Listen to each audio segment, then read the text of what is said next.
Hello दोस्तों स्वागत है आपका अपने YouTube चैनल शुभम अड्डा अकेडमी में। दोस्तों आज हम लेके आए हैं आपके लिए इकाई का अंक निकालना, यूनिट डिजिट निकालना। बहुत छोटे लेवल के क्वेश्चन को लेकर के हम बड़े लेवल के क्वेश्चन को आज यहाँ हम सॉल्व करेंगे और हम सीखने का प्रयास करेंगे कि आखिर इकाई का अंक अगर आ जाएगा तो उसको हम कैसे निकालेंगे। तो चलिए वीडियो स्टार्ट करते हैं। देखिए दोस्तों, सबसे पहला क्वेश्चन है क्या कि 715 गुणे 721 गुणे 719 713 गुणे 718। अगर ऐसा क्वेश्चन आता है और क्वेश्चन में कहा गया इकाई का अंक निकालना, तो इकाई का अंक निकालने का मतलब हम लोग बचपन से पढ़ते थे, कहते थे इसको कहते इकाई, इसको कहते दहाई, इसको कहते सैकड़ा। ठीक है, तो जब इकाई का अंक निकालना है तो हमें इकाई के अंक से मतलब है। इकाई का अंक हम यहाँ से क्या निकाल लेंगे, 5 निकाल लेंगे। इसका गुणा किससे, 1 में करेंगे। यहाँ इकाई का अंक 1 है, यहाँ 3 है, यहाँ 8 है, तो इकाई का अंक 5 निकाल लिए, 1 हो गया। फिर 1 का गुणा हम किस में करेंगे, 3 में। 3 का गुणा किस में करेंगे, 8 में। अब चलिए देखिए, 5 एकम 5 और 5 3 15, 15 8 120, क्या हो जाएगा 120। अब यहाँ 120 में इकाई का अंक क्या है, 120 में इकाई का अंक 0 है, तो इसका पहले का आंसर क्या हो जाएगा, 0। ठीक है, ये हमारा पहले का आंसर हो जाएगा। कहने का मतलब है इकाई का अंक पूछ रहा है तो इकाई का अंक ही हमें निकालना है, तो इकाई का अंक निकाल के हमें गुणा कर लेना है। उसके बाद जो आएगा उसमें हम देखेंगे इकाई का अंक क्या है, तो वही हमारा आंसर हो जाएगा। चलिए देखते हैं, ये हमारा दूसरा क्वेश्चन है। दूसरा क्वेश्चन, इसमें भी हमें निकालना है, इकाई का अंक निकालना है। तो इसमें हमें क्या सीखना है, सबसे पहले हमें ये सीखना है कि अगर इकाई के अंक में अगर 5 और 2 का अगर एक जोड़ा बन रहा है, अगर इकाई के अंक में 5 और 2 का एक जोड़ा बन रहा है तो इसका मतलब उसका इकाई का अंक 0 होगा। देखो 5 है, 3 है, 3 है, 6 है, 2 है, तो 5 और 2 का एक जोड़ा बन रहा है कि नहीं बन रहा है, 5 और 2 का एक जोड़ा बन रहा है, तो इसका इकाई का अंक 0 होगा। कैसे होगा, चलिए देखते हैं। ये 5 हो गया, गुणे यहाँ पे 3 हो जाएगा, गुणे यहाँ पे 3 हो जाएगा, गुणे यहाँ पे 6 हो जाएगा, गुणे यहाँ पे 2 हो जाएगा। ठीक है, 5 3 15, ठीक है, 5 3 15, 15 3 45, 15 3 45 गुणे 6 दूनी 12, 12 हो जाएगा। अब देखिए, इसमें इकाई का अंक 5 है, इसमें इकाई का अंक 2 है, तो 5 का गुणा हम 2 में करेंगे तो 5 दूना कितना हो जाएगा, 10, और 10 में इकाई का अंक क्या हो जाएगा, 0 हो जाएगा। इसका मतलब है कि अगर कितना भी बड़ी संख्या दी गई हो, गुणा करके दिया गया अगर संख्या है और उसमें 5 और 2 का कोई एक जोड़ा बन रहा है, तो उसका इकाई का अंक 0 होगा। क्योंकि 5 और 2 का जब गुणा करेंगे, 5 दूनी 10, तो क्या हो जाएगा, 5 और 2 का गुणा करने पे आ जाएगा 10, और 10 का मतलब 0। अब इस 0 का हम किसी भी इकाई के अंक में गुणा कर देंगे, वो सबको 0 बना देगा। तो इसलिए जब हम 5 और 2 का हम जोड़ा देखें तो हम वहां पे सीधा इकाई का हम 0 कर सकते हैं। दूसरी चीज हमें यहाँ ये ध्यान देना है, ठीक है, दूसरी चीज हमें यहाँ ये ध्यान देना है कि अगर कोई संख्या दी गई है और उसका इकाई का अंक अगर 0 है, देखिए कितनी बड़ी संख्या थी, अगर इकाई का अंक आपको 0 दिख जाए, किसी एक में इकाई का अंक इसमें 0 है, बाकी सब में दिखा दिया है 5 3 0 6 2, अगर 0 दिख जाए, 0 दिख जाए, तो इसका मतलब पूरा का पूरा इकाई का अंक क्या होगा, 0 होगा। आपको सॉल्व करने की जरूरत नहीं है। ठीक है, तो चलिए देखते हैं अगला क्वेश्चन। चलिए देखिए, तीसरा हमारा प्रश्न है, ये प्लस में दिया गया। ठीक है, 752 प्लस 791 प्लस 261 प्लस 259। अब इसमें पूछेगा इकाई का अंक क्या है। तो ऐसे क्वेश्चन को हम कैसे सॉल्व करेंगे, हमें कुछ नहीं करना है, इसमें बहुत ज्यादा माथापच्ची नहीं की। ये 2, ये इकाई का अंक 1, ये है 1 और ये है 9, तो 9 1 10, 10 1 11, 11 2 13, क्या हो जाएगा, टोटल योग कितना, इकाई अंकों को हम जोड़ लेंगे, जोड़ने के बाद 13 आया, और 13 में इकाई का अंक क्या होता है, 3 होता है। तो ये इसका हमारा आंसर हो जाएगा। जब गुणे के कंडीशन में हो तो वहां में 5 और 2 का जोड़ा देखना है, अगर जोड़ा है तो 0 होगा। अगर किसी संख्या में गुणे में है और 0 आ रहा है तो वो सारी की सारी संख्या को 0 कर देगा, तब भी वहां पे आंसर 0 होगा। लेकिन अगर प्लस के फॉर्मेट में आ रहा है तो वहां हमें जोड़ना पड़ेगा, वहां हमें जोड़ा नहीं देखना है। तो ये हमारा तीसरा क्वेश्चन है। चलिए हम चौथा क्वेश्चन देखते हैं। चलिए देखिए, हमारा चौथा क्वेश्चन है। कभी कभी क्वेश्चन ऐसे ही पूछ लेता है, सिंप्लीफिकेशन में दे करके पूछ लेगा कि इसमें इकाई का अंक क्या है। ठीक है, तो चलिए देखते हैं। तो सिंप्लीफिकेशन में हमें पता है, सबसे पहले हम क्या करते हैं, ठीक है, सबसे पहले यहाँ गुणा है, प्लस है, माइनस है, तो इसमें हम सबसे पहले गुणा करेंगे, फिर प्लस करेंगे, फिर माइनस। ठीक है, तो सबसे पहले हमें यहाँ इकाई का अंक ध्यान देना, इकाई का अंक क्या है सबसे पहले ध्यान देना। तो हमें 1 लिखेंगे, 1 गुणे 9 प्लस 2 माइनस 5। 1 का गुणा 9 में करेंगे 9 हो जाएगा, और प्लस 2 माइनस 5, 9 2 11 हो जाएगा, 11 में से 5 घटाएंगे तो 7 आ जाएगा, और यही 7 हमारा क्या हो जाएगा, इकाई का अंक हो जाएगा। क्यों? क्योंकि हम केवल इन संख्याओं की इकाई के अंक को लेकर सॉल्व कर रहे हैं, तो लास्ट में जो निकल के आ रहा है ये भी हमारा इकाई का अंक ही होगा। चलिए अगला क्वेश्चन देखते हैं, 5वां क्वेश्चन। चलिए देखते हैं, ये हमारा 5वां क्वेश्चन है। क्या है क्वेश्चन? तो क्वेश्चन ये है कि एक संख्या को 146 से विभाजित करने पर 25 शेषफल आता है। देखिए, एक संख्या को 121 से विभाजित करने पर शेषफल 25 आता है। उस संख्या को 11 से विभाजित करने पर शेषफल क्या आएगा? ठीक है, शेषफल क्या आएगा? तो ऐसे प्रश्नों को सॉल्व करने से पहले हमें यह देखना है कि इसका बेस क्या है। बाकी तो हम ऐसे बताएंगे, आपको 1 सेकंड भी नहीं लगेगा इसको सॉल्व करने में। चलिए बेस देखते हैं। तो देखिए यहाँ होता क्या है, सबसे पहले यहाँ होता क्या है कि भाज्य बराबर होता क्या है, आप एक जानते, भाज्य बराबर आप बचपन में बहुत पढ़ते थे, भाजक, ये हर जगह भाजक गुणे भागफल प्लस शेषफल। ठीक है, प्लस शेषफल। इसका मतलब है कि 121 में अगर हम x मान ले कि 121 का हम x में भाग दे रहे हैं तो शेषफल हमारा क्या आ रहा है, 25 आ रहा है। ये हम मान ले कि 121 का अगर हमें x में भाग दे रहे हैं तो शेषफल हमारा 25 आ रहा है। तो यहाँ 121 की जगह हमें क्या संख्या मान लें कि जिसमें हम भाग दे दें तो शेषफल 25 आ जाए। तो इसको हम माने कि 121 का हम एक बार लेके गए, यहाँ एक बार ले गए, यहाँ आ जाए 121। तो 121 में हम देखिए इसमें से हम क्या घटाएं, मतलब इसमें हम क्या रखें, यहाँ x की जगह क्या रखें कि उसको घटाने पे 121 आ जाए। इसका मतलब 121 में हम 25 जोड़ देंगे तो जो संख्या है ये जाएगी वो ऊपर आ जाएगी। तो 121 में 25 हम जोड़ेंगे तो 100 कितना आ जाएगा, 146 आ जाएगा। ठीक है, अब देखिए 121 का एक बार हम भाग लेंगे 146 में, एक बार गया और घटाने में 25 आएगी। इसका मतलब ये कंडीशन सेटिस्फाई हो गई है। अब कह रहा है इसी 146 में हम 11 से भाग देंगे तो शेषफल क्या आ जाएगा, 11 एक कम क्या आ जाएगा, 11 एक कम 11 हो जाएगा। तो यहाँ बचेगा 3, यहाँ बचेगा 36, 11 3 33 हो जाएगा। ठीक है, 33 3 36, अर्थात शेषफल क्या आ जाएगा, 3 आ जाएगा। हम इस तरीके से कर सकते हैं, ये हमारा बेस है, लेकिन हम ऐसे क्वेश्चन एग्जाम में इस तरीके से नहीं करेंगे। ये तो हमें समझने के लिए आखिर आता कैसे है, लेकिन अगर हमें एग्जाम में करना है तो हम ये तरीका नहीं अपनाएंगे। हमें वहां पे मानने की जरूरत नहीं है। इसका एक सीधा तरीका है कि आप देखिए बिना पेन कॉपी उठाए, बिना पेन उठाए आप इसको सॉल्व कर देंगे। चलिए देखते हैं कैसे, किस तरीके से। देखिए करना क्या है, देखिए इसमें 3 शेषफल आया था। देखिए बेस से हमने सॉल्व किया, 3 शेषफल आया। अब देखिए क्या करना है, 121 से विभाजित करने पर 25 शेषफल आता है। तो जो पहला जो शेषफल होता है पहले हम उसको लिख देंगे। पहला शेषफल कितना है, 25 है। पहला शेषफल कितना है, 25 है।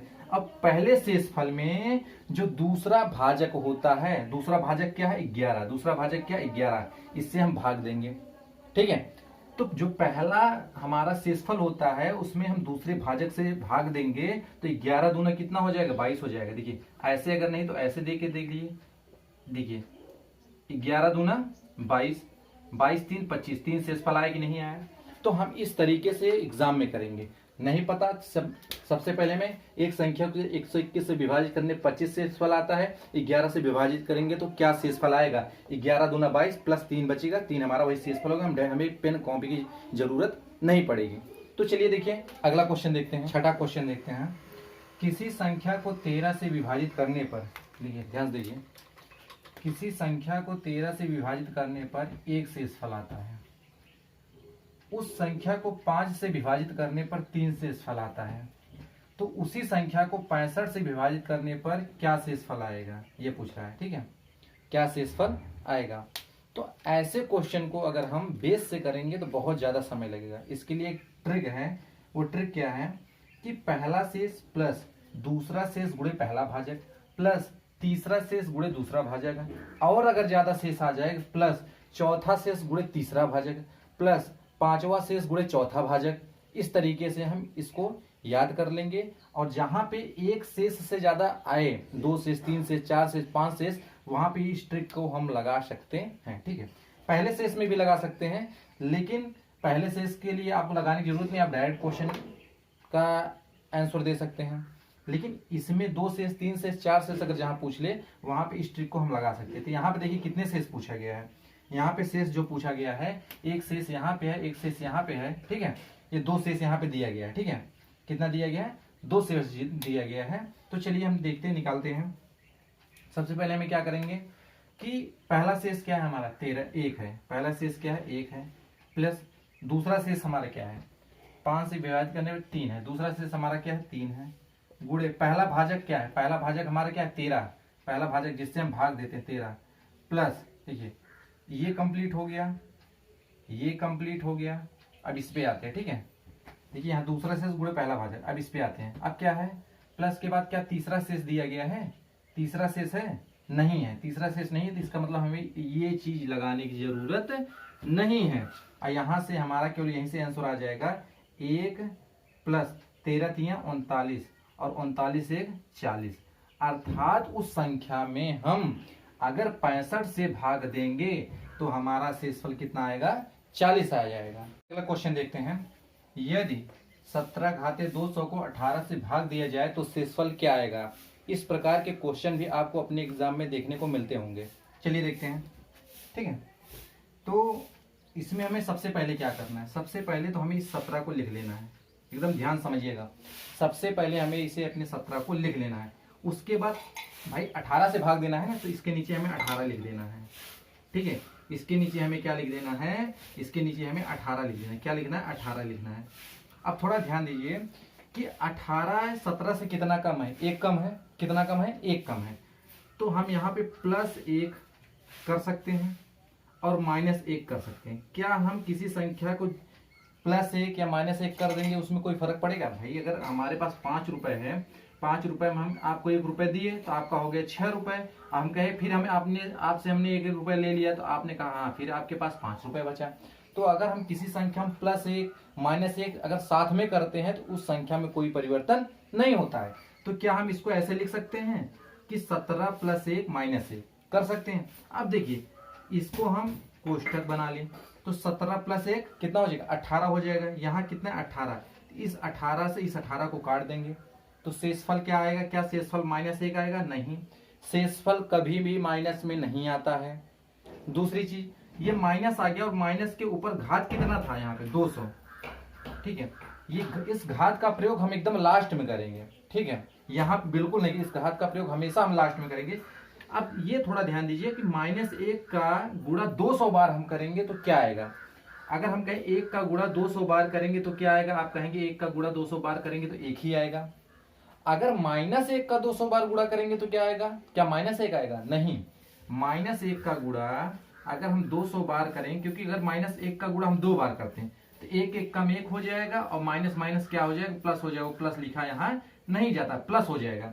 तो जब हम -1 का गुणा 200 बार करें, क्योंकि यहाँ सम संख्या और सम संख्या है तो जब सम का सम में यहाँ इसका हम गुणा करेंगे माइनस माइनस प्लस बन जाता है। इसका मतलब जब हम 200 बार गुणा करेंगे तो ये हो जाएगा का यहाँ आएगा, यहाँ पे 1 आएगा। और 1 क्या है? पॉजिटिव संख्या है, इसलिए हमारा जो उत्तर हो जाएगा 1 हो जाएगा, ठीक है। चलिए अगला क्वेश्चन देखते हैं। चलिए ये 8वां क्वेश्चन है। हमने इसमें कुछ चेंज नहीं किया, बस थोड़ा सा आपको ध्यान देना है क्वेश्चन चेंज क्या हुआ है। यहाँ पे घात 200 था, अब यहाँ पे घात 199 है। मतलब यहाँ पे घात सम संख्या थी, अब यहाँ पे घात विषम संख्या है, ठीक है। ध्यान देना, यही 2 का फंडा है, इस 2 चीज को हमें समझना है, ठीक है। तो सबसे पहले हमें ये देखना है, हमें फिर से वही काम करना है। 17 को लिख देना है, लाइन को खींच देना है, उसके नीचे 18 को लिख देना है। अगर हम संख्या में +1 करें या -1 करें कोई परिवर्तन नहीं होगा, तो +1 -1 कर सकते हैं। इसमें +1 -1 कर सकते हैं। इसको हम कोष्टक में कर लेंगे तो ये 17 + 1 18, ये 18 से कट जाएगा। बचेगा क्या? -1 बचेगा। अब -1 का हम घात कितना लगाएंगे? 199। अब ध्यान देना, अगर यहाँ पे सम संख्या होती, अगर यहाँ पे कोई सम संख्या होता तो ये घात 1 निकल गया था। लेकिन अगर यहाँ पे विषम संख्या, देखिए अगर ये हम 1 यहाँ से निकाल दें, यहाँ हम 198 कर दें, सम संख्या हो जाएगी। जब सम संख्या हो जाएगी तो -1 का गुणा फिर -1 में, फिर -1 में, फिर -1 में, लास्ट में एक सम संख्या मिलेगी। मतलब 98 बार हम गुणा करेंगे तो लास्ट में 1 आएगा। लेकिन जब 98 बार गुणा करने पे 1 आ गया, फिर हम इसका गुणा 99 बार फिर -1 में करेंगे तो 1 गुणे -1 बराबर 1 आएगा और चिन्ह क्या लगेगा, माइनस लगेगा, अर्थात क्या हो जाएगा, -1 आ जाएगा। अभी हमने आपको बताया कि माइनस किसी भी क्या होता है संख्या का जो शेषफल होता है वो नहीं होता है, माइनस किसी भी संख्या का शेषफल नहीं होता। तो अब हमें करना क्या है, सबसे पहले हमने काम क्या किया, हमने काटा, यहाँ माइनस आया, माइनस हमने यहाँ 1 लिखा, ठीक है, -1 का 199 बार गुणा करेंगे तो -1 ही आएगा।